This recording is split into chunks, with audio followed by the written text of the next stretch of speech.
So welcome back, everyone. We've got our very good friend Kalam here, back to give us the second part of his thesis. Welcome back, Kalam. Thank you. Thank you for having me back. It's a pleasure, as always, to be on your platform. My pleasure. I tell you, the honor is all mine. Um, Yeah. Before we started recording, we were having a discussion about the recent debate between Mary Harp and Robert Spencer, and I was kind of talking to you about where am I at the moment in terms of the concept of the existence of Muhammad, and I'm kind of thinking I kind of have to keep myself free to go with the evidence. Uh, um, Years ago when I started, I was looking at the sources and I kind of held out the idea that maybe there was a Muhammad, and but he was probably a nicer guy than the standard Islamic narrative who paint him in a really bad light. And then it kind of shifted, and as I started seeing more evidence, I thought, well, it sounds like he's a composite figure. And I kind of wouldn't go completely as there is nothing there. There's no one. There's no individual. I'd say there was something. There was someone, or maybe a collection of people. Probably someone very different to what the Hadiths say, what the Sirahs say, and whether he has any connection with the Quran, to what extent, is probably arguable as well. But what do you think there, Callum? I think you were saying something similar. Yeah, definitely. Okay, so for me, there is two hats that you can put on. I'm sounding like Yasakadi right now. Okay, Yeah, there's two hats that you could put on: the traditionalist hat, and then you got the historical hat. I would say yeah, traditionally, if you try to look for that traditional Muhammad with inside of the Tarikh, i.e., the histories, the Hadiths, the Sirah literature, and you try to find him within inside of history as that person, I think you're going to come up at a loss. You're definitely not going to yeah, find it him. And the reason why I say that as well is, where do you position that Muhammad?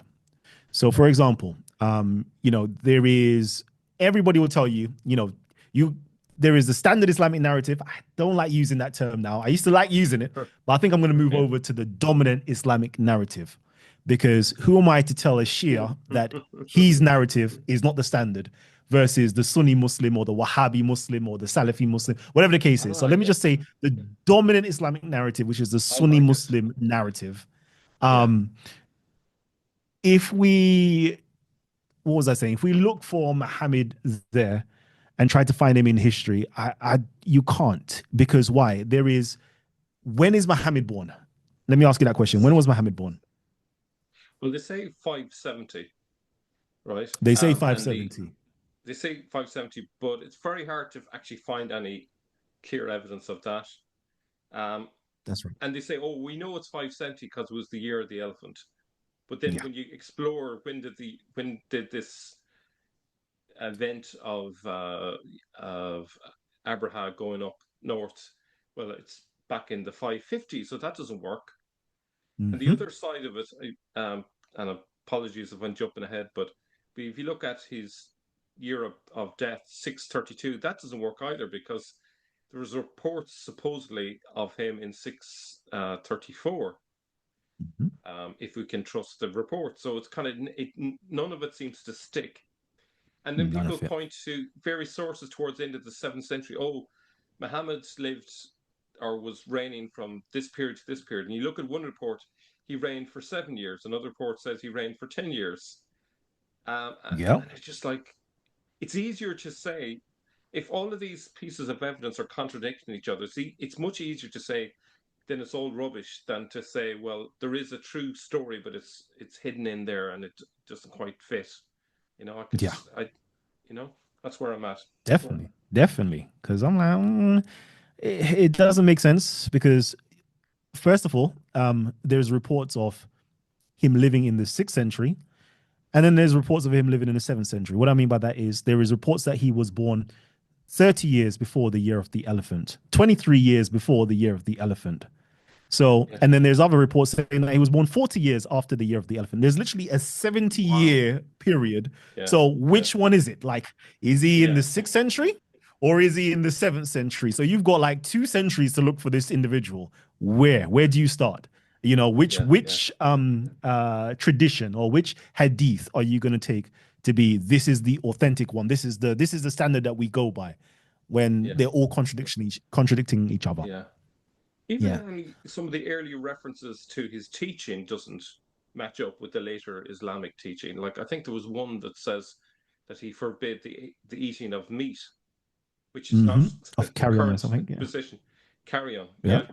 yeah. Um, so yeah, if there was such a person, I think the reality is they have lost proper records of him from history. And so Definitely. what you have is the imaginings of what he was like and what he taught from people who lived too far after the events to actually know. So, like Eh, 150 to 200 years later is too late. Um, yes. it's obviously closer than we are, but still, it's too late. And Way too late. and what makes it even more clear that they don't know who he is they don't understand what the Quran is. They don't understand There you the go. text. They've lost That's right. they've lost any clear understanding of it. So they're so far removed from the early days, whenever that was, Mhm. that they can't even understand the text. And like even the Quran could actually be relatively late as well. Like there's some people say 7th century. A lot of people, well, a lot of scholars are increasingly saying 8th century. But like, let's say it was late 8th century, then it's very hard to make the argument that this represents the teaching of someone that's lived in the early part of the 7th century. So even the book that's associated with him may Yeah. not represent his own teaching, you know? That's right. That's right. Um, now, the only thing that made, the only thing out of the debate between Mary and Robert that made me kind of think, hmm, this is interesting, was the Mary kind of made me go back to the Doctrina Jacobi and just look at it Mhm. again. And obviously, it's very ambiguous. It talks about a prophet who came with the Saracens. It doesn't even say clearly, is he a Saracen or is he someone from outside the Saracens? And then it says that he was proclaiming the advent of the anointed one, the Christ. Okay. Now, so he's basically saying, I'm not the main act. I'm just the warm up act for the Messiah. He's the real deal. Yeah. Um, Now, there are elements in the Quran of, you know, to do with the Messiah, to do with Jesus, really. But later Islam doesn't even see that in the Quran. They gloss over and they say, oh, he's talking about the Mahmed here. Oh, that must be the prophet and not the Messiah. And they get it all mixed up. Mhm. So it's interesting. But that Doctrine Jacobi has made me think, well, maybe there was an individual there. Okay, I'm willing to go that far, but I just think the story, his teaching has got so distorted that we have really very little evidence that it actually matches up what he taught in the 7th century. But um, that's what I think. But I'm talking too much. No, What I do was you I was think? literally trying to find that doctrine of Jacobi. I think it's Oh yeah, yeah, it's not even in the. I think it's dated as the 634, but it's not actually. It's quite later on. It's in the 690s. yes. But I need to find it. Yeah. Professor Peter von Sivers is the only one that I know of that's actually given a good argument for why it's a little bit later. Mhm. He basically looks at the geographical references to the Roman Empire at the time, the extent of it in terms of it being in North Africa. And based on that description, you can actually date it within two time frames, which is the earliest date it could be is 670. And according to him, the Yes. latest is 698. So it's really in the Yes. last, Yes. say, 20 years. Would that be 20 years? No, whatever it is, 30 years of that century. Which is Yes. not bad. As a source, it's not bad, but it's just not as early as people might think. People think it. Um, Yes. Exactly. which uh, and I think one of the reasons I think it's I kind of I would rely on it more than some other sources. It's very restrained. It doesn't give a ton of detail that it doesn't know. It sticks to bare outline, Hmm. which makes me think, okay, they could have easily put in like hadith stories or something like that, but no, they kept it, very restrained, and there isn't like a very strong polemical element to it. There's a little bit, but not Yeah, as as strong as in later centuries, let's say, which kind of for me kind of is more compelling as it being relatively early. yeah, So definitely. okay, so I suppose maybe to kind of move forward now, looking at your thesis, just for those maybe who have missed it or maybe have forgotten, could you just give us like a summary of what you Yes. found the last day, and maybe today I can push back a little bit because I was relatively new to it the last day, and I didn't want to be too critical, simply because I Yeah, didn't know enough to even to know what questions to ask really. So definitely, definitely. Okay, so actually, let me bring it up. Can I bring it up? Yes, I can. absolutely, Can yeah, I yeah, bring it's it good. up? Yes, I can. Okay, no, so I won't put it on the screen, but I will just quickly give you the outline of it. Yeah. So, actually, no, I think it's actually here. It's actually in my presentation as well. So let Okay, me brilliant. have it here. Yeah, So, quick recap. yeah. So I can quickly do that. I You argue can. that there was a historical Muhammad. Hmm. Sorry. Yeah. So Do I you want argue to that there do you want to was show a, that slide? yeah, definitely, definitely. Yeah, nice Let's one. see.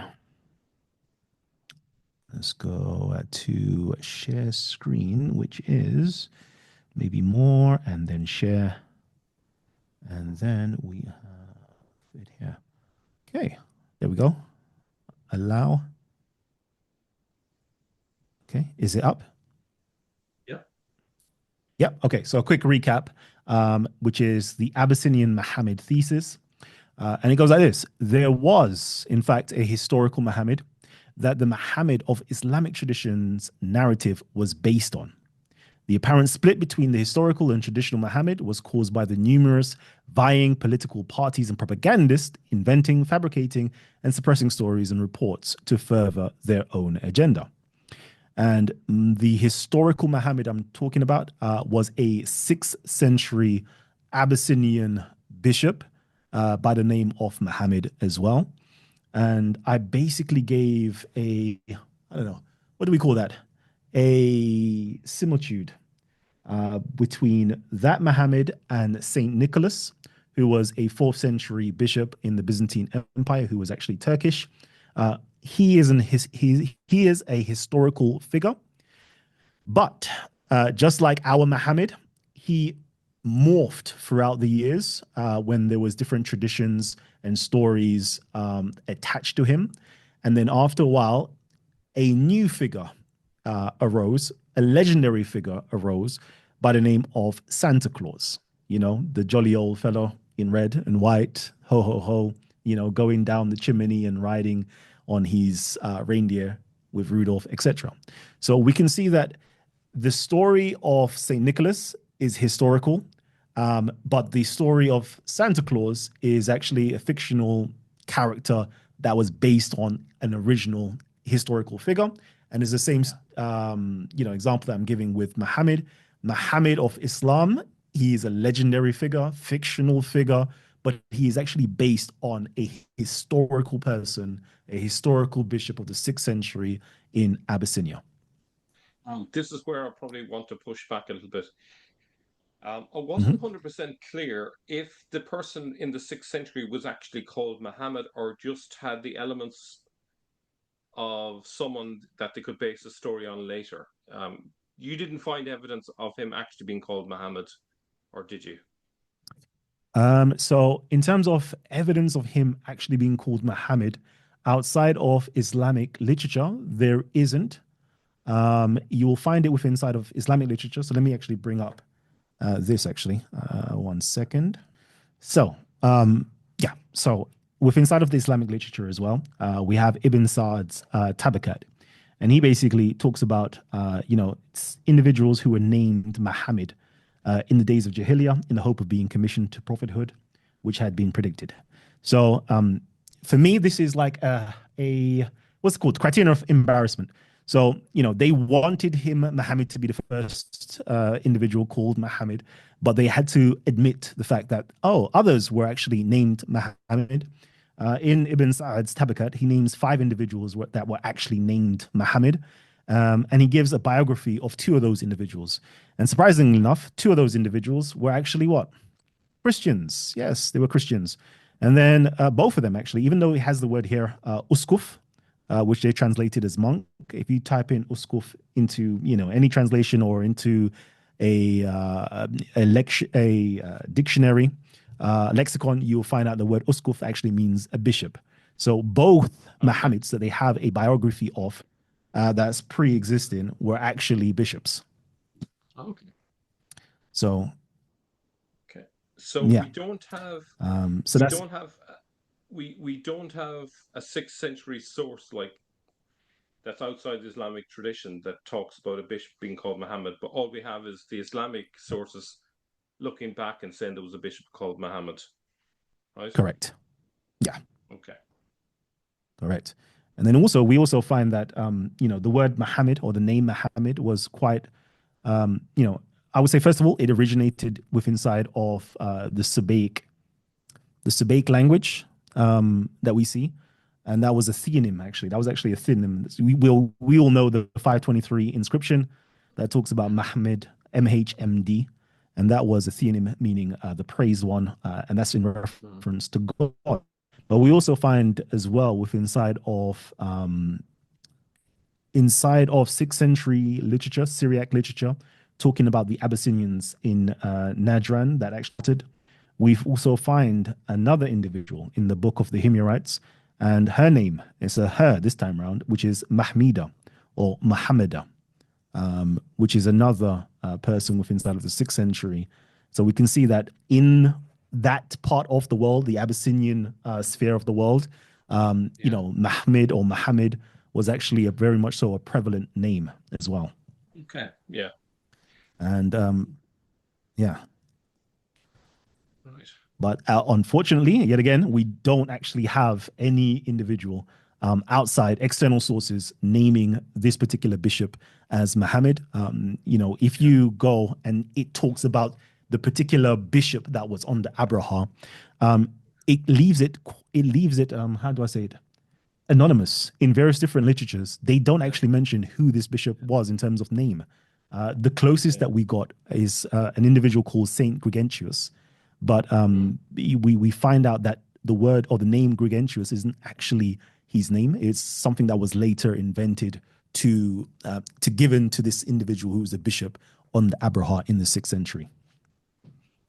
Also, there was a Nestorian bishop in the early part of the seventh century, and he was named, I can remember correctly, Baba Mahmuda, which is Baba the Great, if I remember the name correctly. So I suppose there's variants of it going around. Mhm. All right, so um, I think that kind of answers that question. So, do you want to take Actually, up could I? the next part of Yeah, your presentation? definitely. If I'm not cutting you short here, sorry. Yeah, definitely. Actually, I want to. Can I just drop a little interesting fact as well on the Yes. whole name Mahmed or MHMD, and just drop the Christian Abyssinian origin towards this name, or towards this name, this theonym. As I said before, it was a theonym, but we also find it inside of the Tafsir literature. One of the earliest Tafsir literature, which is to do with Muqatil. He has a very interesting report stating that here we go. About the following two expeditions of Abraha al Ashram, the Yemeni, against Mecca. The first one was headed by Abu Yaksum, Abraha, in order to destroy the Kaaba and establish the elephant as an object of worship. This expedition failed. What's very interesting, though, is the fact that Abyssinians never worshipped ever. They were Christians, right? They never worshipped an elephant. But what was interesting about it is that we find out the name of that particular elephant was supposedly Mahmud. Yeah. Yeah. And Right. to me, that was quite interesting. So let's just replace elephant with the word Mahmud. And Yeah. the Abyssinians were trying to get them to worship. The object of worship was actually Mahmud, the Sabaic deity, which was another synonym for the name Rahman. So this is Yeah. for me that was a very interesting find. I'm gonna And I'm gonna I'm gonna call out the this tradition. I think there is a purpose behind stories like this. They need mhm, to prove that before Islam everything was pagan, because yes, that's what they need to do to basically say, well, do you know what? You may not like Islam, but it's way better than what was there before because they were all pagan and they worship elephants and all this kind of nonsense. When yeah, actually, when the reality was that down there was mostly Christians and Jews in the seventh that's right. century. So That's it's right. totally ahistorical. But unfortunately, a lot of people believe this stuff because because they build so many stories around it. But they have a what's the word for it? They have a purpose, maybe a dawa, dawa, dawa purpose, maybe to um, prove a It's point. it's whole it's the buying into the jahiliya, which is the time of ignorance, and then it supports the Quran that these people were mushrikun, associators with Allah, so therefore they must be polytheists or pagans. But I think there's very much so interesting research that's coming out to shed light on the term mushrikun was not actually may not actually meant polytheist or pagans in that sense. Rather, it Yeah, was inter Christian dialogues that was taking place. Um, we'll go into that another time. Actually, I don't want to yeah, sidetrack it. I just wanted to quickly yeah. get this bit over with. Over here, Okay. which is that was marching into Mecca and so forth. And when I read it, I was like, straight away, we can see the allegory. If you understand sixth century Abyssinian Christian and Syriac writings, it's like, yeah, this is clearly an allegory because it doesn't make sense. Because we know that elephants' anatomy, they can't physically do the things that you're trying to ascribe to them. But I'll just quickly go through the story and I'll explain it to you afterwards as well. So it says here Yeah. the troops beat the elephant to make it get up, but it would not. They beat its head with iron bars. They stuck hooks into its underbelly and sacrificed it, but it would not get up. Then they made it face the Yemen, and immediately it got up and started off. When they set it towards the north and the east, it did likewise. But as soon as they directed it towards Mecca, it knelt down. For me, I could see the allegory right here is that of Christianity, is that of the Christ, and is that of the signing and the sealing yourself with the cross. So I'll give you an example of it. They said they've made it face Yemen. So Yemen is in the south, which Oh yeah. represents. So if I've done this south, Yeah. then they set it towards the north, then they set it towards the east, and then they set it towards Mecca, which is towards the west, and then it knelt down. This is Oh yeah. how can I put it? This is something, this is the sealing of the cross, and you can see it with the kneeling down. And before you'll find out he was kneeling as well. The elephant was kneeling. Oh And yeah. if we go into, again, the life and works of St. Gregentius, we see this taking place in a sense. It says here, when the handmaid of God, Rum, had spoken thus far, she sealed herself with a sign of the victorious cross. I'm just going to skip again. When he had said this, he sealed himself and bending down and worshipping towards the east, he said, peace be with you, my beloved brethren, and blessed be our Lord who will crown you. Um, the Blessed One knelt and bowed herself towards the east and sealed herself. So the sealing yet again, you can see there is the sealing oneself and then there is the bowing down. And to me, this just seems like an allegory towards that as well. And it's So also an the allegory to, so sorry, basically the and story of it's her blessing herself has been projected onto the story of the elephant. That's on what you're towards saying? on towards the elephant. And the story of Yeah. Christ, in the sense that if you know about the different wounds that Christ received, he was Yeah. beaten, his Oh head, yeah. um, and then he was stuck with Oh yeah. hooks or the spear, and it was sacrificed. So you're telling me that this elephant was sacrificed, but yet it was able to get up and do all these other things and kneel back down, Yeah. even though it was Okay. sacrificed. To me, when I read it, I was like, this seems like an allegory. This can't possibly be something that literally took place, if that makes any sense. Mm. Okay. So it seems like to me, it's a story of introducing this Mahmud, which is the Christian deity, and there's some type of symbolism within inside of that as Yeah. well. Yeah, that was Yeah, just a quick sidebar. Okay, I go ahead. can, I can imagine that if you start, it's a bit like again, it's like what does it, I call it Chinese whispers, but I know it's the telegraph, isn't it? Telegraph game, is that what they call it now? Telephone game. It Yeah, basically you start with a story to do with Christianity, and then it keeps changing and being distorted, and then eventually comes out the other end looking completely different. So maybe these stories got changed over time. Yeah. definitely. All right. Okay. So let's get into the presentation. Um, yeah, let's go into the presentation. Okay. So, all right. So we've done the recap. Can you see the recap on your screen? I can indeed. Yeah. Yep. Okay, cool. So I'm just going to quickly go through this because I need to address the comments. Everybody's, the first thing they see is the dark skin imagery, and I'm like, oh god. All right, let's just address that real quickly, and I'll do it like this. I'll actually be quoting straight from Ibn Kalbi. He is one of the most renowned historians and genealogists of the 8th century, and he gives a nice little comment right here or statement right here that I think symbolizes everything that I'm going to be talking about. And I don't just mean it in the sense of when he's talking about skin complexion, I mean it as everything. That the description of Allah's messenger, Allah bless him and give him peace. Sorry, they had changed the description of Allah's messenger. They made him white and tall, while the prophet was brown and of medium height. Okay, so as we can see here, in Ibn Kalbi's time, he was quite aware that certain individuals were that had changed the description of, Muhammad, making him white when in fact he was brown and medium height. And I don't want to just harp on skin complexion because there's much more than just skin complexion that they changed or traits like height and phenotypes.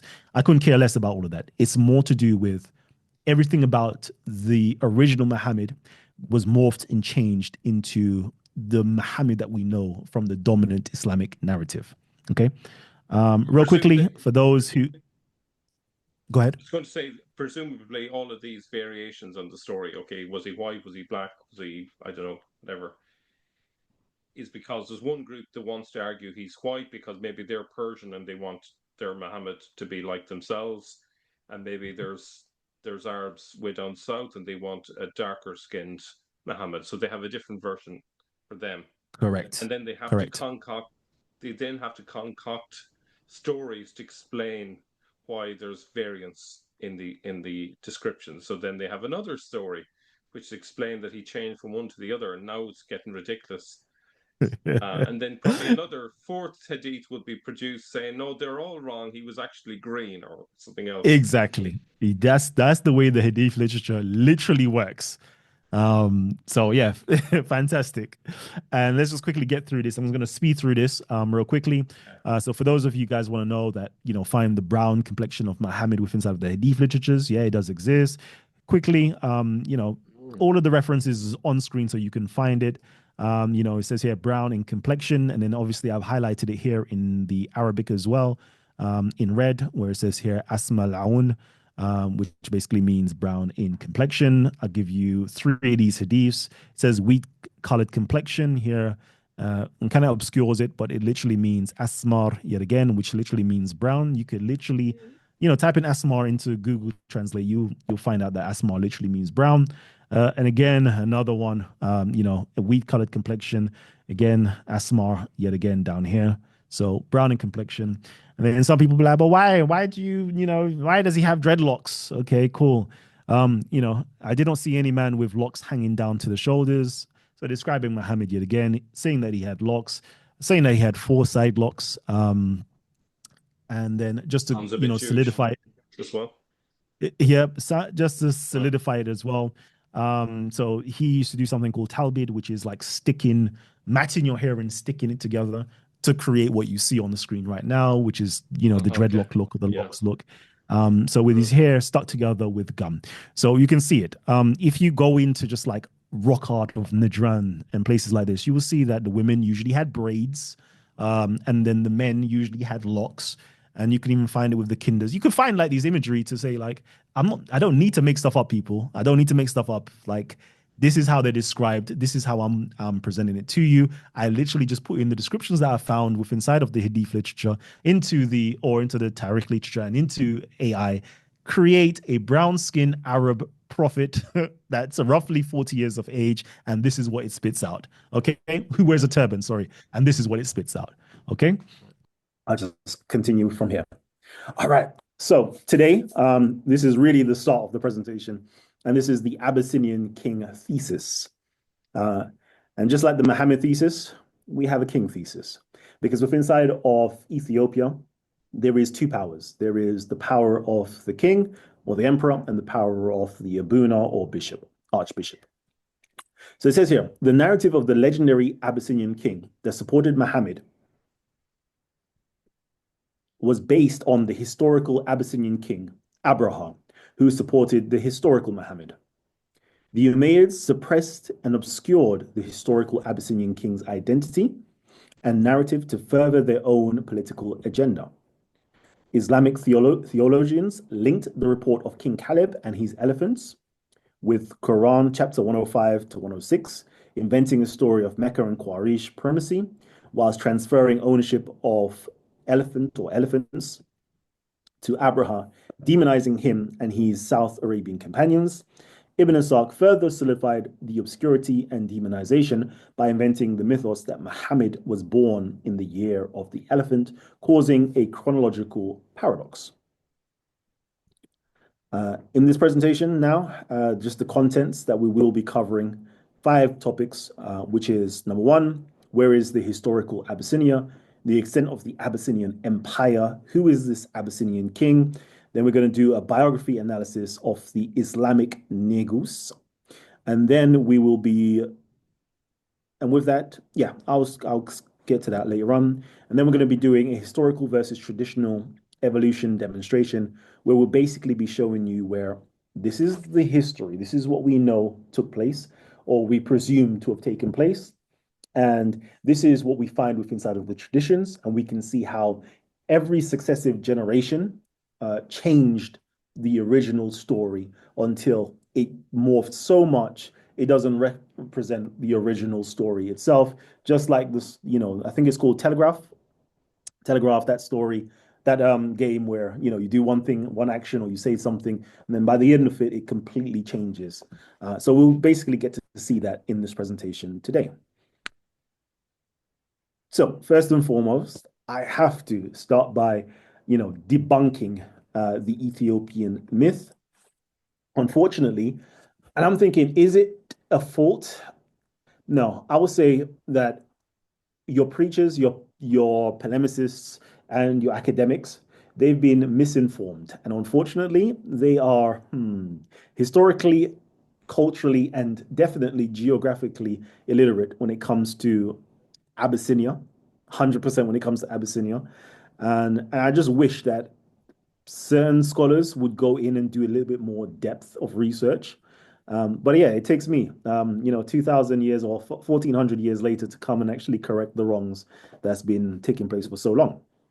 But fortunately for me, I don't come by myself. I actually stand on the shoulders of giants such as Patricia Crone, and she basically was the first one to kind of highlight there is a problem.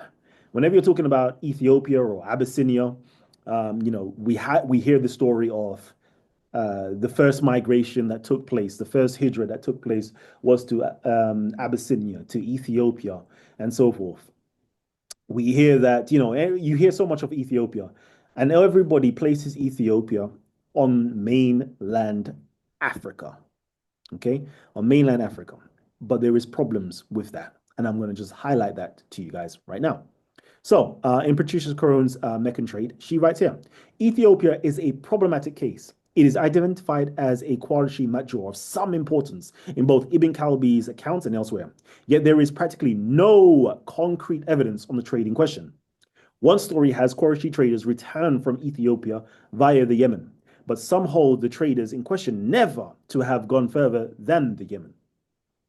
There is no information on where the traders went in Ethiopia. The name of Adulis, the famous Ethiopian port, is unknown to the sources on pre-Islamic Arabia and the rise of Islam. The tradition also fails to mention Aksum. In fact, it would seem to be wholly ignorant of Ethiopian place names. And the reason because, we'll continue this, but the reason is because y'all think Ethiopia or Abyssinia is here, where the Aksumite Empire was, but in fact, it's over in Yemen. It's over on South Arabian soil, all the way down here, and I will prove that in a little while. So, let me just quickly go. She continues and says, another possibility would be that the Meccan trade with Ethiopia was not a trade with Ethiopia at all. So this is her solution, but rather one with the Yemen under Ethiopian rule. If Habashir here meant Abyssinians who happened to be in the Yemen rather than Abyssinia itself, the claim would be less odd. Okay, so she kind of highlighted that. She kind of understood like, when they're going to Abyssinia, it's always down to Yemen. It's always down to Yemen, but it doesn't make sense. But we do know that in Yemen, Ethiopians did rule. So is that what they mean when they say Abyssinia? We'll find there is more to that. So real quickly. And I love this because this is a 6th century source. And this is Stephanus of Byzantium, quoting in his Ethnica. So he's writing in the first half of the 6th century, quoting in his Ethnica from the 3rd book of the Lost Geographical Works of Arabica of Uranius, 1st century, mentions that Abyssinia or Abyssinoi, an Arabian people living next to the Sabians together with the Hadramites. The region of the Abyssinoi produces myrrh, incense, and cotton, and they cultivate a plant which yields purple dye. It lies on a route which leads from Zabid, okay, right here on the coastal plain to the Himyarite capital, Zafar, okay, over here on the right. For that reason, Hermann von Wissmann located, so we have a modern day, I think this is 19th century or 20th century. Hermann von Wissmann located the Abyssinian or Abyssinia, the fertile and rainy mountains in the fertile and rainy mountain regions of Jebel Hubaysh to the northwest of present-day Ib. So if we look right here, Ib right here, northwest, as you can see here, even says Hubaysh district, which is another way of saying Habesha district or Ethiopian or Abyssinian district. There are, of course, other place names in western and southwestern Yemen formed from the nominal root Habesh, which could likewise be compared with the Greek Abyssinioi. The district around the Jebel Hubayshi in the western part of Bulgaria to the southwest of present-day Taiz, so Taiz, present-day south, and then southwest of Taiz down here. It can be assumed that the Habesha who immigrated from South Arabia into northeastern Africa, northeastern Africa are the Abyssinioi of Uranius, who settled either in the region of Jebel Hubaysh or in the surroundings of Jebel Hubayshi in southwestern Yemen, the inhabitants of which are called the Ahabish up to now. And this is all found within inside of the Encyclopedia of Ethiopica. So you can find it if you want to fact check me, anyone. So, right there, nice and beautiful. This is a Google map, and I've literally just, put, highlights around the areas that is spoken of. And, what was a beautiful thing as well, we find in Ibn Isak's, Sirah, sometimes you find them demonizing the Ethiopians and Abyssinia, and sometimes you hear them praising them and even calling it God's country. So it was a nice little one here to let them know that even in Islamic literature, this region here was considered to be God's country. Do you have any questions, or can I proceed? I'm just trying to see the relevance of all this. So is the point of all of this just to prove that Abyssinia was Yemen, essentially? That's where this is going, Yeah, or is there? I'm just trying to Yeah, see because what we have, the I'm trying to see how it connects with the big picture of it, origins of Islam, because I can accept based on this evidence that yeah, down there was Abyssinia. So I don't think it requires much more evidence, but maybe it does. I'm not sure, but yeah, yeah, definitely. I think mm. when we're talking about the Abyssinian origins of Islam, it's good to state where exactly geographically where are we talking about? Because if we're saying Abyssinia is on mainland Africa and we can't find anything to connect mainland Africa with Islam, it's like you're leading people down the wrong path. So let's actually correct it first and foremost and show you where everything actually originated from, which is down here in South Arabia. And then and that might explain what about the origins of Islam, because if the stories are Will made up, like so the way I'm taking it, I'm kind of seeing this. Maybe I'm being pragmatic about it. I did say I was going to be pushing back, so I'm looking at it pragmatically. If Yep. the stories are made up, why does this matter? Because I don't get why it matters.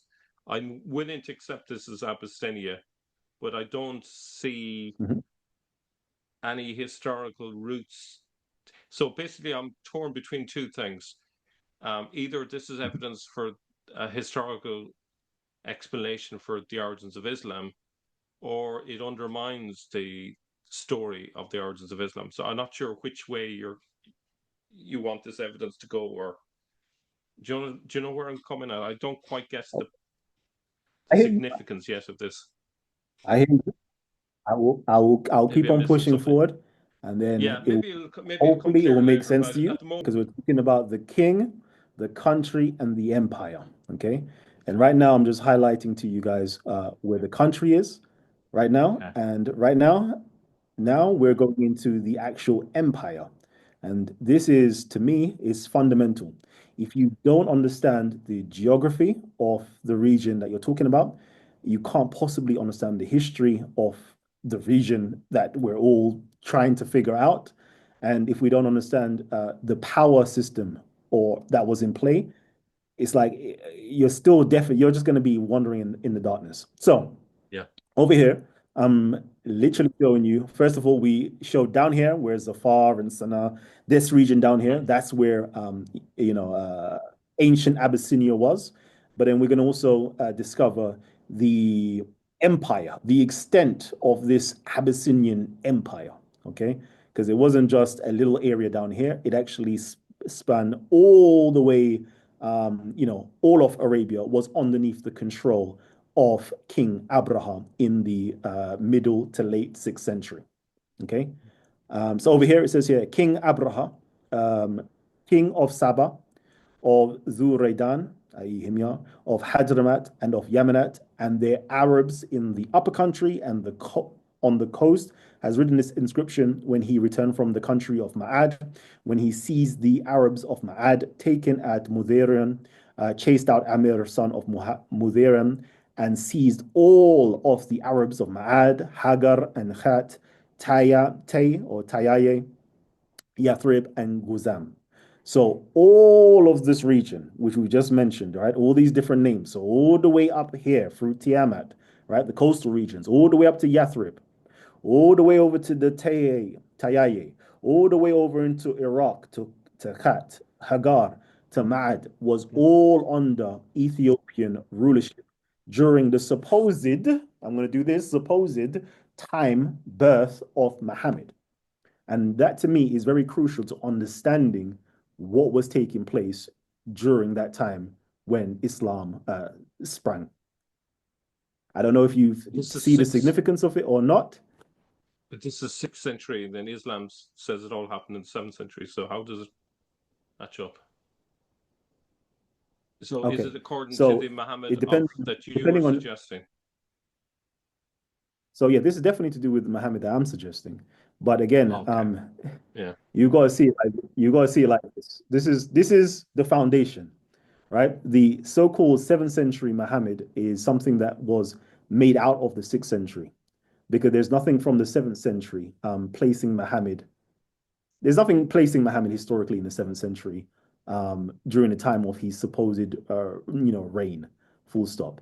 But if you understand the history and you understand that, the whole of this region was already under the control of Abraha, and he was spreading his form of Christianity with his Muhammad, you'll understand that this whole region already was being Christianized, and was the state religion was Christianity already. I'll proceed. Okay, cool. So over here, we're going to touch on right now the we're going into the Islamic Muhammad now. Okay, so in the earliest letters, this is like the earliest documentation. I'm not going to say it's an extant documentation, but the earliest documentation that modern day Islamic studies scholars basically say these are the earliest letters that we have, earliest things that we have, which is a letter from Urwa ibn al-Zubair to Abdul Malik. And it says here, when that befell the Muslims, the messenger of God commanded them to depart for the land of Abyssinia. In Abyssinia, there was a righteous king called Negus. None were oppressed in his land, and because of that, that word of his righteousness spread. The land of Abyssinia was a destination for trade where the Quraysh would conduct business and so forth. So they commanded them to go there. Now, this is very like 3 years, okay, into Muhammad's prophethood. He sends his followers over to Abyssinia. They stay there, depending on the records, anywhere from 15 to 18 years of their life. Okay. His first followers, they all went over there to Abyssinia, and that's where they stayed until supposedly he conquered Mecca in 630, and then they came back to him, and for the last 2 years of his life till he died, supposedly, this is the Islamic story. This is what transpired.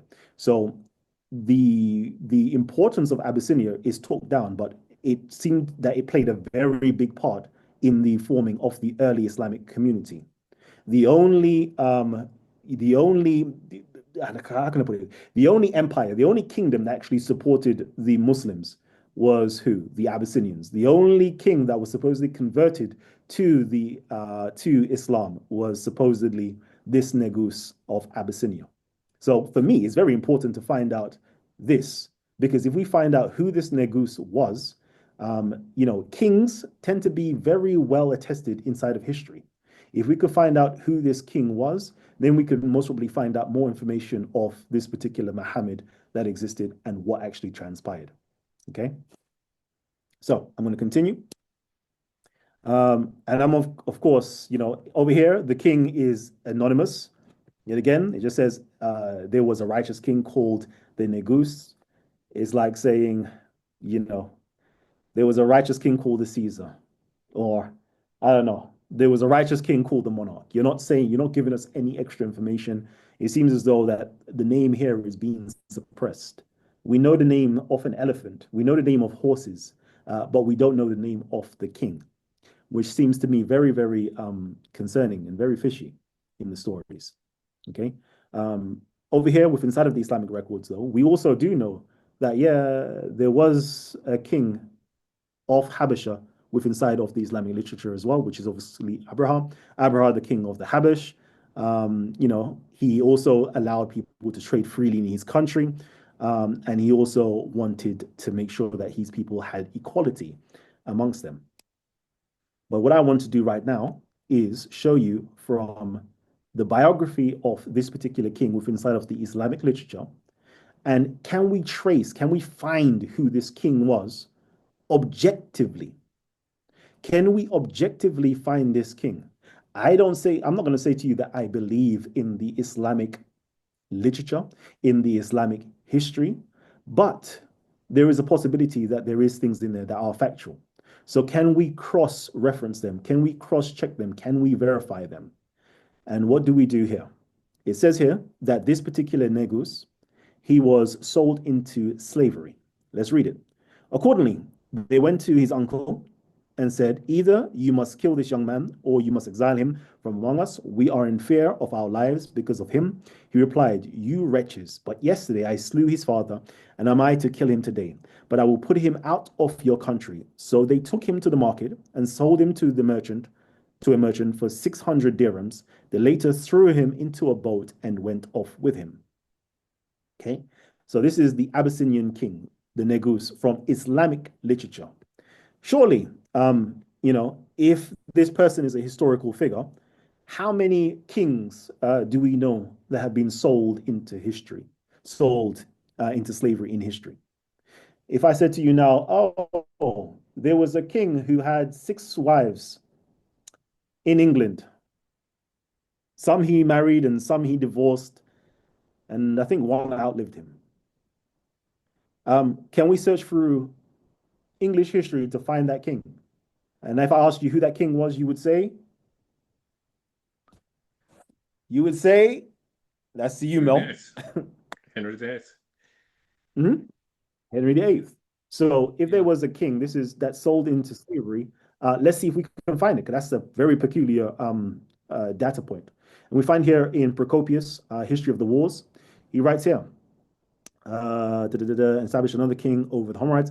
Abraha. Now, this Abraha was a Christian, but a slave of a Roman citizen who engaged in the business of shipping in the city of Adulis in Ethiopia. Hmm, that's odd. Cool. And then we'll proceed. Okay. So Okay. then we have All right. also Gotcha. over here, inside of we have a Christological revolt with inside of the Syro literature yet again. And it says here, Abraha, he then takes up a piece of paper and he wrote on it. He testifies that there is no God but Allah, and then Muhammad is his slave and apostle. I'm not saying this is factual, right? And he testifies that Jesus, the son of Mary, is his slave, his apostle, his spirit, and his word, which he cast into Mary. Then he pulled it into his gown near the right shoulder and went out to the Abyssinians, who were drawn up in array to meet him. He said, O people, have I not the best claim among you? Certainly, they said. And what do you think of my life among you? Excellent.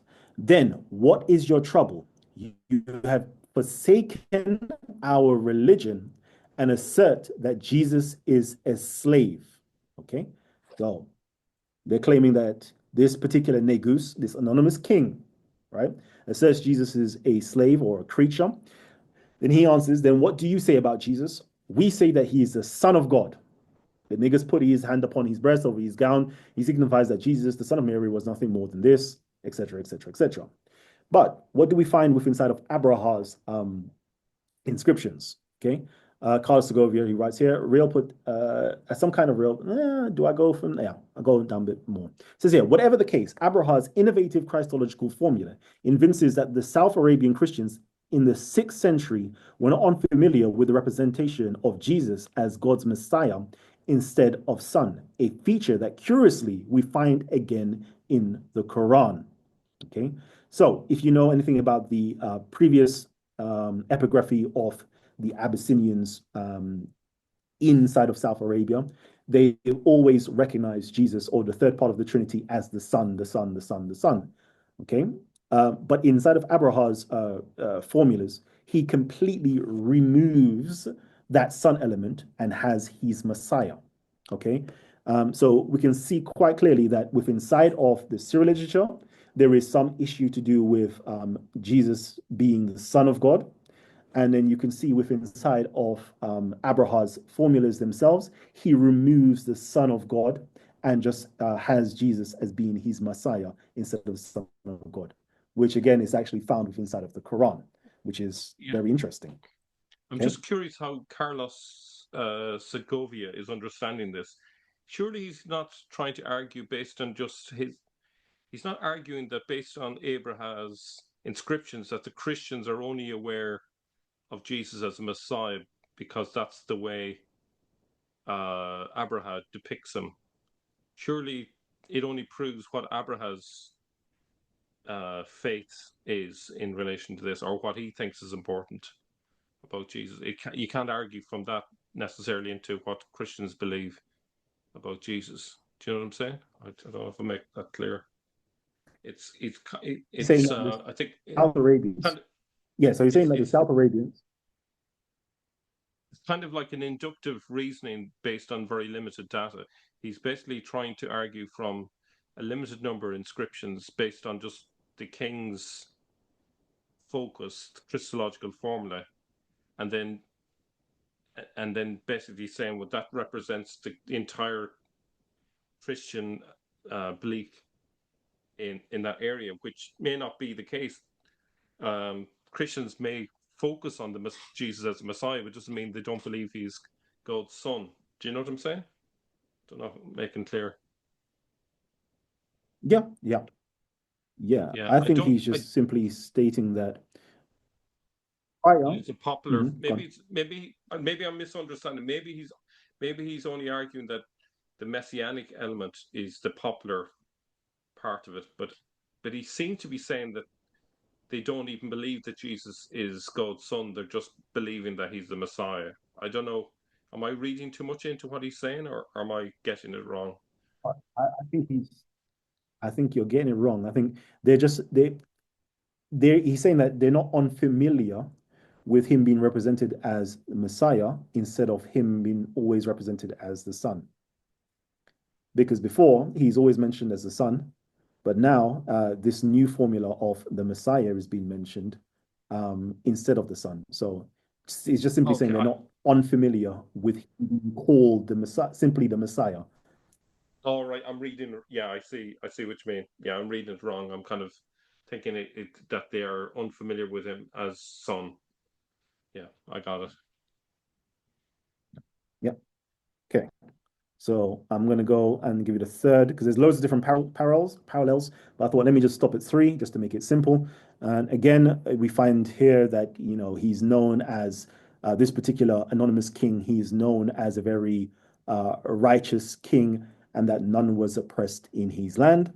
And we find again in the life and works of Saint Congentius, it talks about Abraham, and it says that and it has been said before that he was possessed by divine zeal. He was constantly giving alms to the weak and orphans and widows, and he dissolved every unjust contract, lifted every wicked sentence, and demanded handwritten guarantees of safety from his noblemen, not to do injustice to the poor, nor to deprive someone of the right he possessed, to give it to somebody else who did not possess it, and to condemn the innocent. And those that trample the law of God and the orders of his majesty on the foot, he executed by the sword and the depth of the sea. And as some people say, he did not spare from the revenge of the law of God, neither an official, nor a poor man, nor any other person, so that for this reason he was feared, and all were full of awe of him. So just showing you that literally they give you in the Islamic traditions of this anonymous king, they tell you that he was righteous. He told you that he stood for justice, told you that none were oppressed. But then we also find this same description of this particular king within side of 6th century, 6th century literature, or could be dated back to the 6th century literature, showing you that Abraha is literally described as such. So it's either these three parallels could be simply coincidences. That's the worst you can say. These are just coincidences. Him being a just king, him having a Christological issue with the Son of God not being mentioned, and him being a slave of a Roman or whatever the case is that was dealing with shipping. Like these are just all coincidences that you could find for any king within inside of the Abyssinian kingdom. And then I'll be like, okay, if it's a coincidence, please, I beg of you, I challenge you furthermore. And usually I challenge my Muslims to do this. Find me another king within inside of Abyssinian history that fits the model of Abraha, that fits the model of your anonymous Negus. Just to show me who is that? Who can fit that? Because first and foremost, you're even going to be searching in the wrong place. Because you're going to be searching in Ethiopia for that king rather than understanding. Go ahead. Yeah. I think go ahead. I think you've definitely proven that Abraha is the Negus. The only thing I'm probably have a question mark so far is just the word Negus have any particular meaning?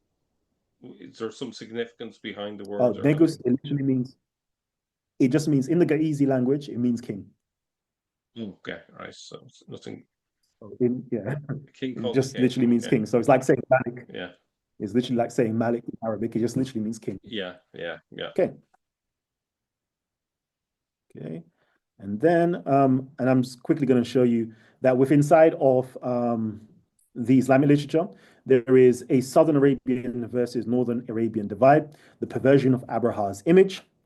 Over here it says Arabic Muslim traditions present a different picture with many details, giving to Abraha the standing of a great Arabian king, while others turn him into a presumptuous and sacrilegious king, punished by God for having attacked the temple of Mecca.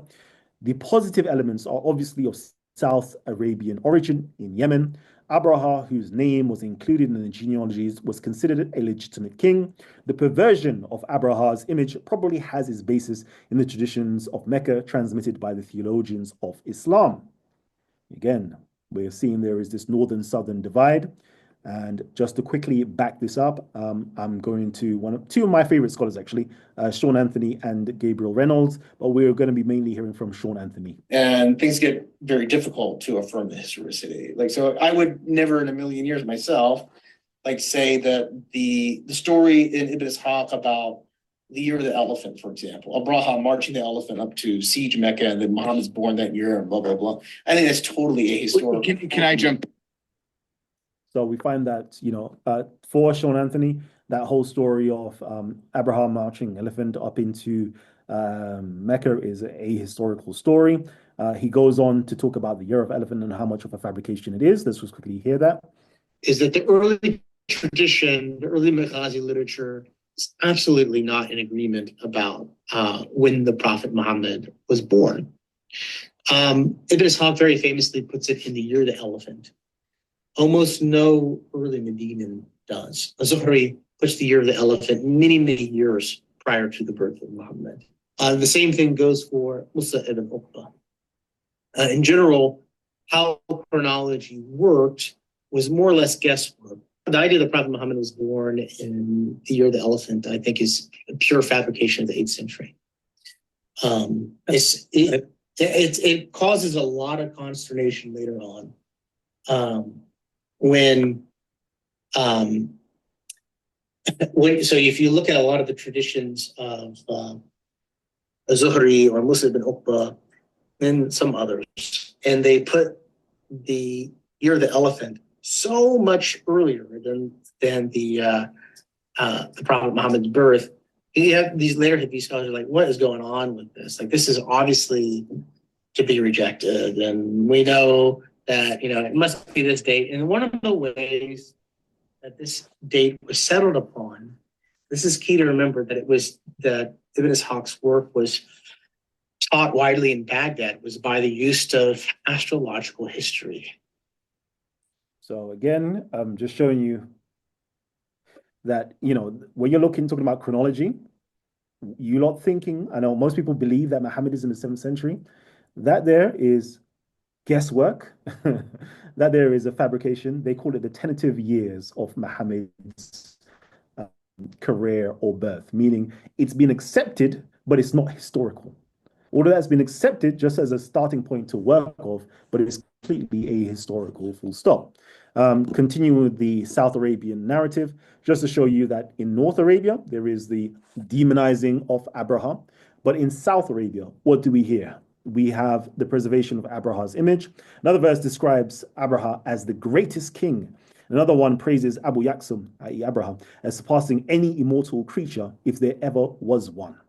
Imagine that. That's even going above and beyond Muhammad himself, because I think Muhammad is going to be like a good example, but he's saying that he surpasses any immortal creature. So, I'm going to try to wrap this up real quickly, just to let you guys know that before you have the Ibn Ishaq's Sirah Maghazi literature, which is the one that we work off, there was another one that was produced by Aban ibn Uthman, but unfortunately it was confined to the fires. And the reason for this is it kind of told a different narrative. It told a narrative that the Umayyads didn't want to get out. It told the stories of the greatness of these South Arabians, these Yemeni tribes called the Ansar. And they said, nope, this will definitely not benefit. What does he say here? This book will not benefit our soldiers in Syria. So why should we teach this to them? and they confined the works of the Ansars, or sorry, of Aban to the fires. So unfortunately, that story, that Yemeni story of Muhammad, we don't have anymore. We've only got the Umayyad version that they wanted to be released. And real quickly, and if you wanted to know who the Ansar was, the Ansar was another black Yemeni tribe that aided Muhammad. It says right here, when the short black men take to flight, he meant us, the Ansars. He spoke in praise of the Ansar and mentioned their trials with the apostle and their position among the Yemeni tribes. Okay. So real quickly, just to finish off this, because I know we've only got a minute left, the historical. I'm just going to show you there's a generational shift. Basically, there is the historical account of Muhammad and his tribesmen that went to Abyssinia in the Yemen to King Abraha, but every single successive generation kind of changes the story until we have what we have today. And just real quickly, it says here, within inside of Aura's narrative, it talks about Muhammad sent his followers over to Abyssinia, where there was a market there that, you could have a good, keeps talking about a market, and you can have a lucrative livelihood over there. Then when we get into the Zori narrative, we know that Khadija sent Muhammad to the Habasha market, which is the Abyssinian market. But when we get over into Ibn Ishaq's narrative, we find out, Muhammad didn't actually go to Habasha by Khadija. Sorry, Khadija didn't send him to Habasha. He sent him to Syria instead. Then when we get into Al-Waqidi, it's again to Syria, and there's more additions that's added. Perfect. So, just to narrow down or just condense everything that I've said, you can literally read Sean Anthony's Muhammad and the Empires of Faith. And from page 69 to 73, he does a brilliant breakdown of kind of like literally what I've said in this previous bit of the generational shift that took place. I'll just quickly read through some of this. It says here, transmitted by two scholars, Ibn Shihab al-Zuhri and Ibn Ishaq, can be rather securely dated and relate to one another in instructive ways that allow modern historians to gain insights into how the narratives about Muhammad's trading journey evolved over time. Khadija hired Muhammad as her agent. This second journey took him and another hired agent southwards to Habasha, a market in Tehama, where he met considerable success while conducting business on her behalf. Khadija, however, the events differ entirely in scope and significance. In Ibn Ishaq's narrative of these two journeys mark a profound generational shift. These two journeys were both imagined and retold as more lavish narratives, which play an increasingly greater role in the articulation of early Islamic prophetology. It says here, the two men do not travel south to Habasha, but to Syria. And Khadija now promises to pay Muhammad's wage in excess of what she gave any other merchants in her employ. Then it goes like a few more pages down, and it talks about the story within inside of Waqidi. And it says here that even, the medieval hadith scholars, they kind of saw that it was a complete forgery. It says here the tradition was, of course, a manifest forgery shot through with anachronisms, a fact already noted by some medieval Muslim hadith critics. So over here, we can see how, this is the one that they said it was shot down. This is from Al-Waqidi. We see that Ibn Ishaq, changes the story from it being to Habasha in the south, the journey, to it now being towards Syria. So after a while, the story of Muhammad traveling, and having this intimate connection and relationship with Abyssinia is now being completely obscured, and it's been completely distanced away to say, nope, you've heard stories of him going to Habasha, to the Abyssinians in the south. No. He only had two journeys, and both journeys were to Syria. So there's no more connection with Abyssinia anymore. So that's what was going on there. And then real quickly, just to wrap things up, and then of course, I want some pushback, I want some questions. You can let me know. Just to quickly conclude everything. So far in this presentation, we've literally remapped Abyssinia. It's no longer in Ethiopia that most people believed it to be. And we've highlighted its historical significance. Literally, the Abyssinian Empire of Abraha spanned, the whole of Arabia. And then we showed that the Muhammad and Negus narrative is based on the historical Muhammad and King Abraha. Previously, we showed you about the historical Muhammad in the other presentation. who was the bishop underneath King Abraha. We're showing you that the story that Negus, this anonymous king, if you look at the biography and try to find that individual in history, it's none other than Abraham. Then we showed you again the northern Arabs demonized King Abraha and his southern Arabians. The northern Arabs, the Umayyads, suppressed the southern Arabian narrative by literally burning Uthman, which is another Uthman's son, Aban, who is actually an Umayyad, was really bigging them up, but he said, nope, nope, nope, nope, nope, we're not having that. It's not going to be advantageous to us and the Syrian army that we have. So here, successive generations of storytellers and historians innovated and fabricated reports, thereby obscuring the historical narrative. There's plenty more of these fabrications and changes that takes place, but just for the condensation of time, we've just shown you one example. Then also the byproduct of the above resulted in the subversion of the Abyssinian Christian origins of Muhammad and his religion to the co-opted and corrupted version of Islam that we have today. So that's the end of the presentation. Let me know, your thoughts and what the pushback is. Okay, so I don't know where to begin. It's the lot of material on this. I'm all kind of new to this, so I can neither say yay or nay really. Let me see. I would say, Abraha, what haven't I made? I think Abraha and all of that, they've used Abraha because he's a historical person. They've used him and they've filled out their narrative on about Muhammad using a lot of material. So that kind of gives their Sirah a flavor of something historical. But other than that, I'm actually can I still see that slide? Sorry, because I'm trying to respond to that. Oh yeah, If I may. Yeah. Just because.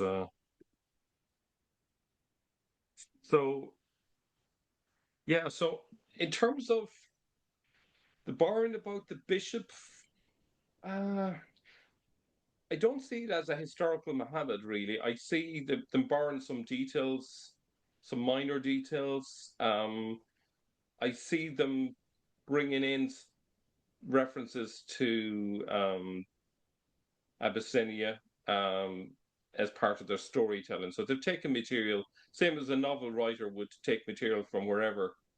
But I don't see that as equivalent of this is the historical Muhammad, because there's nothing in it for me that suggests anything about the person, if there was a person that started Islam. It tells me something about the storytelling later, maybe, but it doesn't really tell me anything about them, about how Islam began, really. So I don't know, how would I describe what I see is happening? Okay, this is the distinction I might make. Okay, so you imagine there's a spark and there's kindle for a fire, right? There's a forest fire. Um, so the historical Muhammad is the equivalent of the spark and the kindle that starts the whole thing going, maybe with a group. That's one thing. Then later people create a story of how the fire started. And they use stories of other fires from different places to tell the story of how this particular fire started. So it's, even though they might have used those other stories about other fires, it doesn't mean that this is the historical Muhammad. You know what I mean? And that's a mad analogy, but I'm trying to make sense of it. The Negus, yeah, I'm 100% by the idea that the Negus and Abraha is one and the same. I totally 100% think that makes perfect sense. It would be, if you were to make a list of kings in the 6th and 7th century from down south, Abraha would definitely be first in line as the likely person. So I think that's a given. I also totally find it compelling, the idea that Abyssinia in Islamic storytelling represented southern Arabia. because of the Ethiopian rule. So I think you definitely have sold me on those two ideas. Um, and I think the other thing I think you've sold me on is that they have borrowed details. I think I would say they have borrowed details from the story of the bishop that is accompanying Abraha. I think you've sold me on that, but I don't know if I would go as far as say he's the historical Muhammad. I would say they have borrowed the details of his story to fill out the Sirah, but I don't see that figure in any way being the cause of Islam beginning. Does that make sense? I don't know if I'm trying my best. I don't know if I've got it Yeah. enough to. So Yeah. I want to say this, right? So in terms of Muhammad, right? There is only, for me, one historical Muhammad, which is the 6th century Abyssinian Muhammad.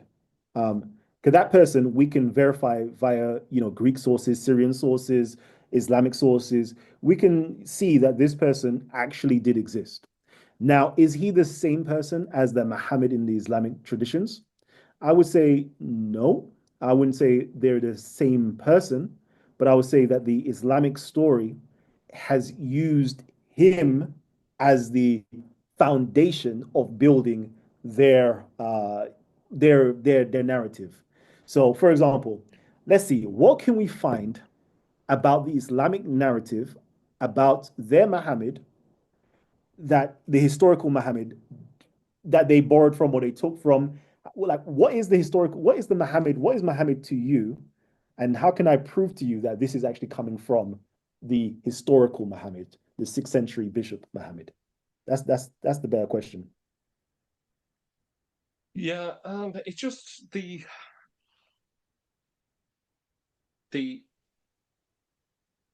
reports of anything that looks remotely like Islam comes way too late for this to work as a causal factor. All I can say is that he was what they used for material for the storytelling centuries later, when literally they had a blank slate. They had very little to say, and they went to everything. They went to the Gospels and they used stories of Jesus and they retold them about Muhammad. Like being lost in Mecca as a boy, same as Jesus and all that. And so I can imagine they would have used the story of this bishop maybe. But beyond that, I can't see him. I can only see it in terms of he was one of the details in the storytelling, but I don't see him in any way responsible for what began as, or what eventually became Islam. I don't see that at all. I don't see any evidence from what you've told me, especially because there's nothing in what you've told me, unless I've missed something and maybe forgotten. There's nothing to say that there was anyone calling him Muhammad at that time. There's some parallels, but the parallels are fully explained in that they borrowed these details from his story, which is what I kind of see is all that's happening. But as I say, this is still kind of relatively new, and I hope I haven't misrepresented what you've given to me, because I might be misunderstanding what I've heard. Yeah. But you can correct me if I'm wrong. For me, I think there's too many coincidences that I see. The too many coincidences make me know it's a pattern. So you're telling me, either during the time of the life of when Muhammad existed, there already existed in Arabia a prophet named Muhammad or a person named Muhammad who was the religious head of the whole empire of Abyssinia, who was attached to another Abyssinian king, uh, as the narrative goes, who did all the things. You know, he he had a sacred, writings. For example, he called people to pilgrimage. Um, there is how many different things. There is, he was the leader of Mudar. He was the Like all these different things is too much of a coincidence that all these things are there already, either during the time of Muhammad or 20 to 30 years before the time of Muhammad. Like it's too So, close. For me, it's too close. I don't know how to explain well, that, but to say it's too close to yeah, for it to be simply a coincidence. no, but it's not coincidence because if you're borrowing details from, okay, so it's it's retrospective. So the stories are made retrospectively. So you're taking, okay, so say for example, um, uh, say I'm writing a story about a guy who lived in the 21st century, okay, the early part of the 21st century, and I choose as my material for this person um, someone from the 20th century, okay. I've retrospectively taken details of his story and I've planted onto the story of this 21st century figure. That's all I see is happening. I don't see that as uh, meaning that this person actually caused Islam. Do you know what I mean? All I can see, Oh, and okay. I think Oh, you, okay. Cool. all I can see is I can see what you're saying that there's parallels, and but I can see that fully explained by the fact that after the fact, the storytellers are basically borrowing those details of that person from the 6th century, say, and I accept that there's parallels, but and significant parallels. Um, but it's not. I don't see the.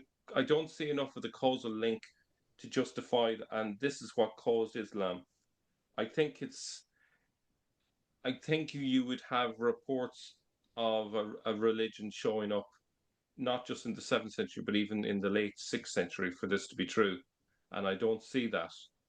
Maybe I'm missing something, but but hey, I don't know. I don't know the full picture, and this is just my gut Yeah. reaction. And I'm sure people who are watching the video will kind of give Yeah. their take on it. But that's where I'm at. I'm still open to persuasion, but I just see there's a quite of a gap. But it's certainly Definitely. interesting. I'm going to. It's just surprising that even the 7th century sources when they're talking about some person that's coming like the Doctrina Jacobi coming with the Saracens and so these sort of details doesn't doesn't kind of work with this.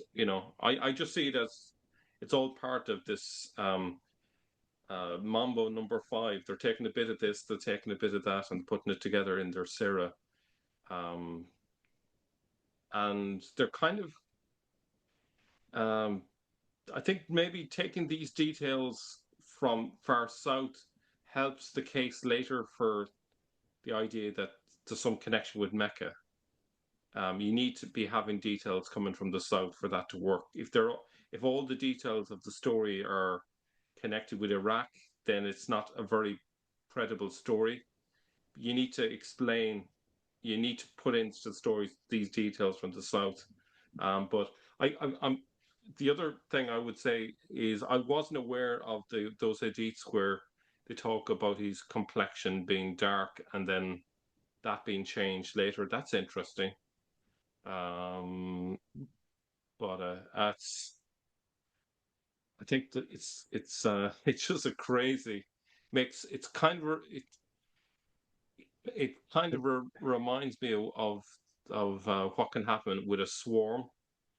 Like for example, if you got a swarm of robots and they're all independently interacting with each other, uh, they can produce something that kind of is kind of intelligent. Let's say if their task was each to draw something, and they're interacting with each other, they might actually produce independently of each other some image that makes sense to us. You know what I mean? And I think Islam is like that. You Yeah. have like generations of these storytellers all kind of taking a bit from here, a bit from there, and then the story contradicts with one another, and so then they're making adjustments and they're trying to project meaning onto the story. So they're making things fit as best they can.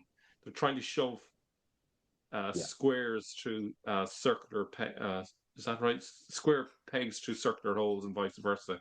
They're trying to force the story, and sometimes they're not successful, and they have contradictions. But it's a very interesting hypothesis.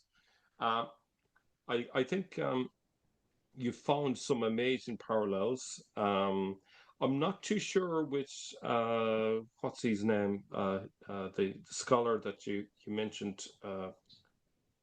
His name escapes me. Sean Anthony. Sean Anthony. Yeah. Oh, Sean Anthony. Sean Anthony, right? He's lined up these various versions of the story. Now he's obviously studied this and so forth. I suppose the only difficulty is the ordering of that depends on the dating of them, and we don't have the first edition of any of these, and a lot of it depends on how you interpret things. You could potentially put the biggest story first, and then the smaller stories coming afterwards as time goes by, or maybe the stories expand over time, so that maybe that's what you base the order of the story. I don't know what criteria he applied to putting the text in order. So I think that's what's that? Yeah, he did it historically. So from one generation, he's able to date when Urwa was writing, and then Zori was writing, and then from then he can date when Ibn Ishaq is writing with those, and then when Waqidi was writing, and then obviously he's done his whole textual criticism to see the different strands where they come from as well. Like if you get that book, Muhammad and the Making of Empires of Faith or something like that, it's a sick book. Absolutely crazy. The detail that he goes through is great. Yeah. Very, very rigorous. Yeah. Well, that's good to hear his rigors. My impression of him now, he varies from time to time. Sometimes I think he's overly credulous, and other times I can see he's more critical. So I don't know. I'll have to read his book and see what to make of it. But once you go into the whole hadiths and story thing, it's a minefield, because there's so many deceptions going on. There's retrospective attributions of writings that, people saying, oh, this was produced by whoever in the 7th century, and then, okay, great, so when is the first manuscript, when does it appear? Oh, it appears in the 12th century or something, and then it's like, I don't know if I believe that, but nice try, Muslims, but listen, Kalam, thanks a million for all the hard work. This is definitely a new addition to the overall picture. Definitely the Southern Arabia side of things has been neglected. You're one of the few out there that's really going to delve deep, done a deep dive, as what's his name would say, Yasser Qadi, and but I think all of this is good fuel for thought. There's definitely clues in all of this in terms of how they constructed the overall narrative. The way that they brought in materials, and the fact that you can see evidence definitely from today that there was disputes about stories, and they say, oh, you can't have them having a dark complexion, we need to make him white, and things like that, or we can't have stories come from the south, we need to bring it up to Damascus or wherever, so because it's all politics, because you want to support your own power base, and you want to take power away from other people, that kind of thing, so brilliant. That's right. I'm going to work on something that I'm going to say is going to be magnus opus. After speaking with Jay Smith, he said to me, which was fantastic, absolutely fantastic advice. What was it? Make it quick, make it concise, and there's a last one. I can't remember it now, but quick, concise, and comprehensive. Yeah. Yeah, yeah. Nah, That's a big. That's that's comprehensive. Well, actually comprehensive it's is fair. easier said Yeah, than done. Yeah, yeah, very much so. Easier he, said than done. And I was like, okay, cool. The next presentation I want to do is the book, the man, the place, yeah, and it's going to be a revisiting of Jay Smith's presentations and really condense or things that he misses out. I'm going to try to add into the yeah, presentation, try to make it as quick as possible, very concise, very comprehensive, because I think most people are missing the fact that all of this stuff, I do think it is mainly South Arabian and Syrian origins to the whole of this Islamic narrative, right? And yeah, I'm going to go into and show the book in terms of the literature. What's written in there is actually coming from the Syriac and also the Abyssinians. Um, it's going to be crazy. When I drop that presentation, I'm telling you, it's going to be a madness, okay? Because yeah, there's some information there that you've never seen before. It's going to be crazy. That's the first one yeah, I'm going to do with the book. Man, I think we've gone through a lot of stuff with the man, and then the place, the so-called Mecca place. And I think yeah, we're focusing on the wrong thing. It's not Mecca as in the place Mecca. It's the Kaaba. That's what you really need to focus on and focus on what was it during the time of Muhammad. And that there, I've done loads of stuff on it already, but I don't think people have caught on to the fact that the Kaaba was a church. And it's like, it tells you inside of the Syrian literature, the Kaaba was constructed by an architect, a Christian Ethiopian architect, nonetheless. And the plans of the Kaaba itself is based on Ethiopian designs. And that's the next one that I'm going to do. And if I can I just drop a little something here that hopefully your listening audience can go ahead before time and go and read up on this. So when I do the presentation, you'd be like, yeah, I knew this already, Cal. Let's just quickly do that. If I can. Uh, 1 second. It's finding it. No, I know where it is. It's going to be on here. There we go. Share my screen.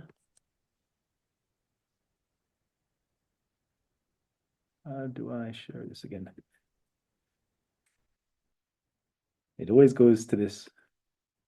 Here we go. Stop video. No, we don't want to do that. We want to share screen.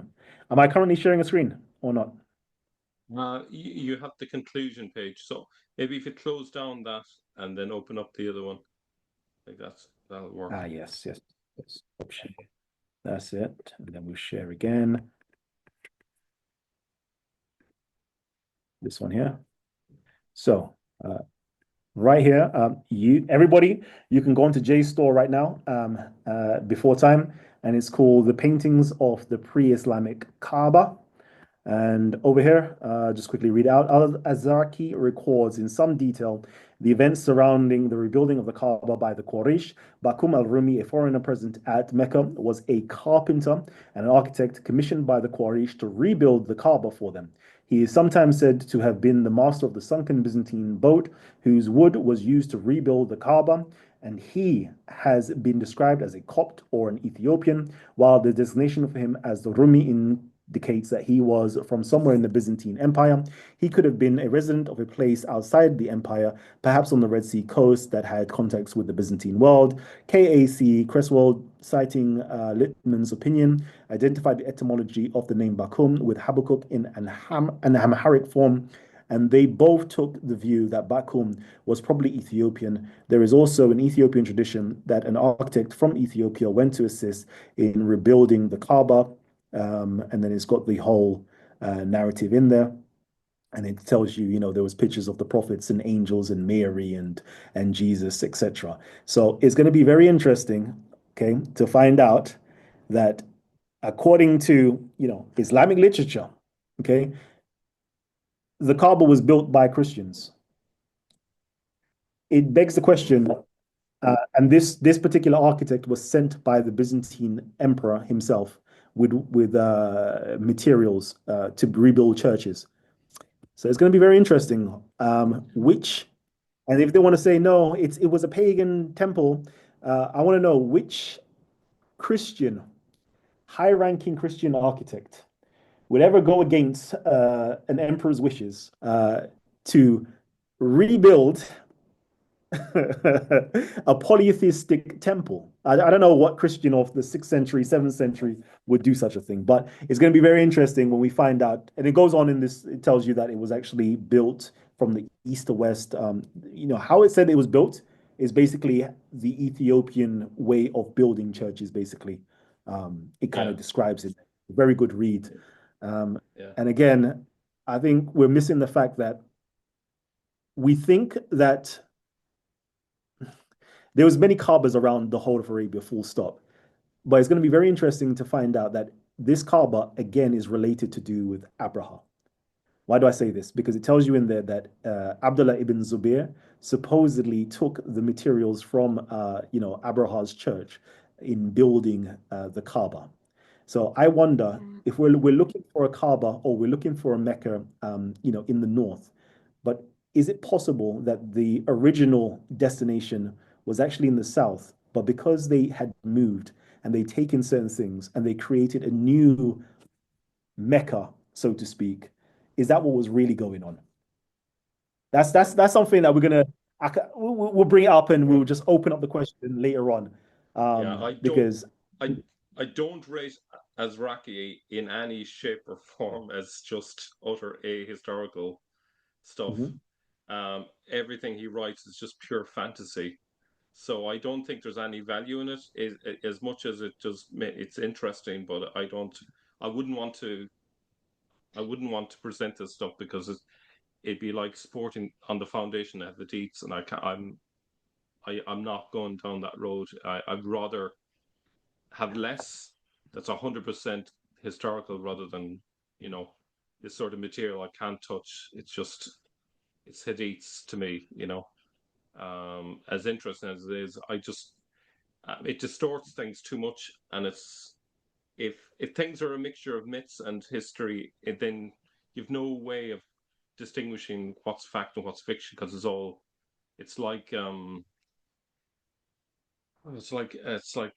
something that's got mixed in with water. It's something that's polluted water. You can't distinguish one from the other. So it's to me, it would not be of interest to me. It'd be sorry to be pushing back because I don't like Yeah, confrontation. I don't, no, but no, no, I no, I it's good can't. because Yeah, I couldn't touch this with a barge pole because for me, what do I do with this?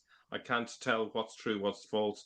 I've tried this uh, for 2 or 3 years, and I've got nowhere with this sort of material. I know Dan Gibson is kind of into Azraqi, but it's kind of to me it's a diversion.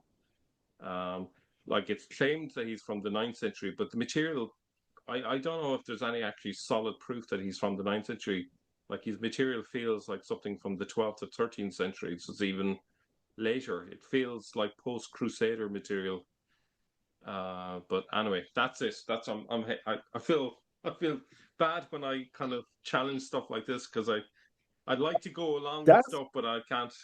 That's my that's brain is sort of good. wired a certain way. So apologies. That's good. That's good because yeah, and I want this same energy. And I'm telling you, this one is coming maybe in the next like month Yeah, or two. The yeah, book, The Man Place, and yeah, we're gonna go through it. We're gonna discover some very interesting stuff in there. And I want that pushback when this information is presented. okay. And oh, sorry, to your audience members, please, if there is anything in here that you disagree with, please, drop it in the comments section. Let me know what Yeah, you disagree with, what you find that is contradictory. Because for me, I like to learn. Okay. When you yeah, challenge me, it's what I do. I go home, I pick up my books, and I yeah, start reading. And I'm like, okay, yeah. cool. I need to refine that argument. Oh, I need to dash that Yes. argument. I was wrong. So help Yeah. me to present better presentations and more fruitful information to you guys as Yeah. well. And don't I think forget as well to like the video, and support Mel over here at Islamic Origins. I have to agree with you though. It's a thing that people have said recently.